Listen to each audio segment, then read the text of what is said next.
and a landmark ruling reshaping insolvency resolution.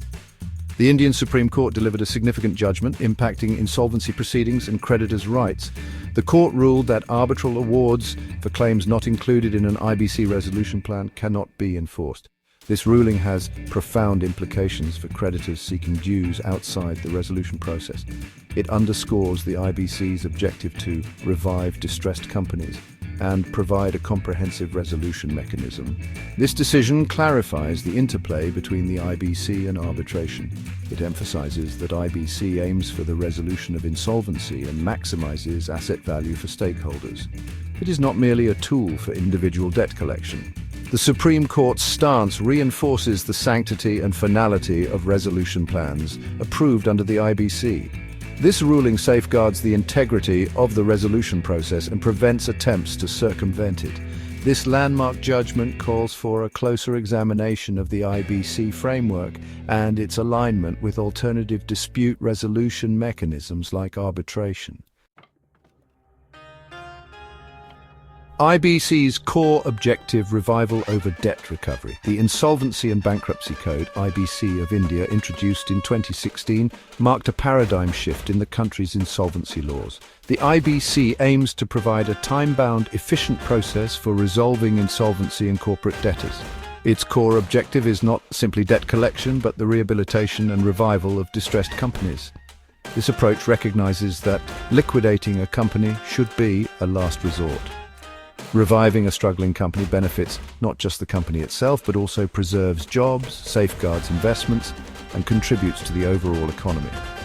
The IBC emphasizes a collective approach to insolvency resolution. Creditors are encouraged to work together, assess the viability of the debtor company, and agree on a resolution plan that maximizes value for all stakeholders. By prioritizing revival over debt collection, the IBC fosters a culture of entrepreneurship and encourages risk-taking, knowing that even in the face of financial distress, there is a mechanism for a fresh start. The crucial role of SIRP, a platform for all claims. The Corporate Insolvency Resolution Process, CIRP, is the cornerstone of the IBC. It is a structured process with strict timelines designed to ensure a swift and efficient resolution for distressed companies. A crucial aspect of the SIRP is the submission of claims by creditors. Creditors, including financial institutions, operational creditors, and employees, must submit their claims to the resolution professional, RP, within a stipulated time frame. This process ensures transparency and allows for a comprehensive assessment of the company's liabilities. The resolution plan, which outlines the future roadmap for the distressed company, considers all valid claims submitted during the SIRP. Creditors play a pivotal role in approving or rejecting the resolution plan. The Supreme Court's ruling emphasizes the significance of the SIRP as the designated forum for addressing claims against a company undergoing insolvency proceedings. Navigating the aftermath potential reforms and adjustments. The Supreme Court's ruling has sparked debate on the need for potential reforms to the IBC framework. Some experts suggest that a more time-bound and efficient resolution process is needed to address concerns arising from the ruling. One proposal is to streamline the claim submission and verification process during the SIRP. This could involve leveraging technology for online claim filing and verification, reducing the administrative burden and minimizing delays. Another suggestion is to provide clearer guidelines on the treatment of claims arising from alternative dispute resolution mechanisms like arbitration, ensuring consistency and clarity in the application of the IBC. The ruling also highlights the need for greater awareness and understanding of the IBC among stakeholders, including creditors, debtors, and legal professionals. Section 5. A wake-up call for creditors' diligence and timeliness. The Supreme Court's judgment is, a wake-up call for creditors. It underscores the importance of diligence and timeliness in filing claims during the SIRP. Creditors must proactively monitor the financial health of their debtors and act promptly when signs of distress emerge. Delaying the filing of claims or attempting to enforce them outside the IBC framework after a resolution plan is approved can be detrimental to their interests. Creditors need to engage actively in the SERP, participate in creditors' meetings, and carefully scrutinize the proposed resolution plan. This proactive approach allows them to safeguard their rights and maximize the possibility of recovering their dues. The ruling also emphasizes the need for creditors to seek expert legal advice to navigate the complexities of the IBC and ensure their claims are filed and represented effectively. Section 6 Beyond Debt Collection, a holistic approach to insolvency. The Supreme Court's decision goes beyond a mere legal interpretation. It underscores a significant shift in the approach towards insolvency and bankruptcy. It moves away from a creditor-centric debt recovery model to a more holistic approach that aims for the rehabilitation and revival of distressed businesses. This approach recognizes that a successful resolution benefits not just the debtor company, but also the creditors, employees, and the economy as a whole. It fosters a more sustainable and responsible business environment. For creditors, this entails a shift in mindset. While recovering dues is important, it should not come at the cost of pushing a viable business into liquidation.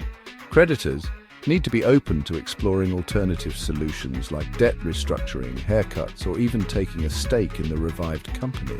This holistic approach, with its focus on revival and value maximization, is more aligned with global best practices in insolvency resolution.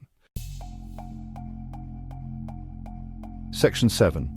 Striking a balance creditor rights and corporate rescue. The Supreme Court's ruling has brought to the forefront the delicate balance that the IBC strives to achieve, protecting the rights of creditors while also providing a viable framework for corporate rescue. While the ruling emphasizes the sanctity of the resolution plan, it also acknowledges the need for a fair and equitable treatment of creditors. The IBC already contains provisions to address this balance. For instance, the waterfall mechanism in the IBC prioritizes the distribution of assets during liquidation, ensuring that secured creditors are paid first, followed by unsecured creditors and then shareholders. The IBC also provides for mechanisms like the Committee of Creditors, where creditors have a voice in the decision-making process during the SERP, including the approval of the resolution plan. The ongoing dialogue around the IBC's implementation and the interpretation of its provisions, as highlighted by this ruling, is crucial for fine-tuning the law and ensuring that it effectively balances these competing interests. Section 8. Shaping the future towards a more robust IBC framework.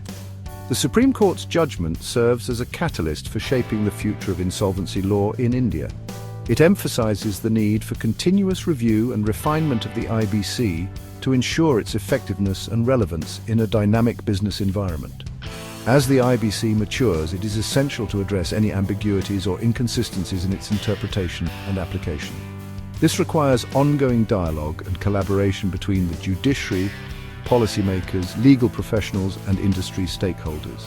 The focus should be on enhancing the IBC's efficiency, transparency, and predictability. This includes streamlining processes, leveraging technology, and promoting greater awareness and understanding of the law among all stakeholders. By embracing a proactive and collaborative approach to the IBC's evolution, India can create a robust and world-class insolvency regime that fosters a culture of responsible entrepreneurship and sustainable economic growth. Section 9. Conclusion. A catalyst for change in the insolvency regime. The Supreme Court's ruling on arbitral awards and the IBC marks a significant development in India's insolvency landscape. It reinforces the IBC's primary objective of corporate revival and underscores the importance of the SERP as the central forum for addressing claims against distressed companies. While the ruling presents challenges, it also presents opportunities for positive change. It calls for greater awareness, diligence, and proactive engagement from creditors. It also underscores the need for continuous refinement of the IBC framework to ensure its efficacy and alignment with the evolving needs of the business ecosystem. By embracing this ruling as a catalyst for constructive dialogue and reform, India can strengthen its insolvency regime, foster a more robust and responsible business environment, and pave the way for sustainable economic growth.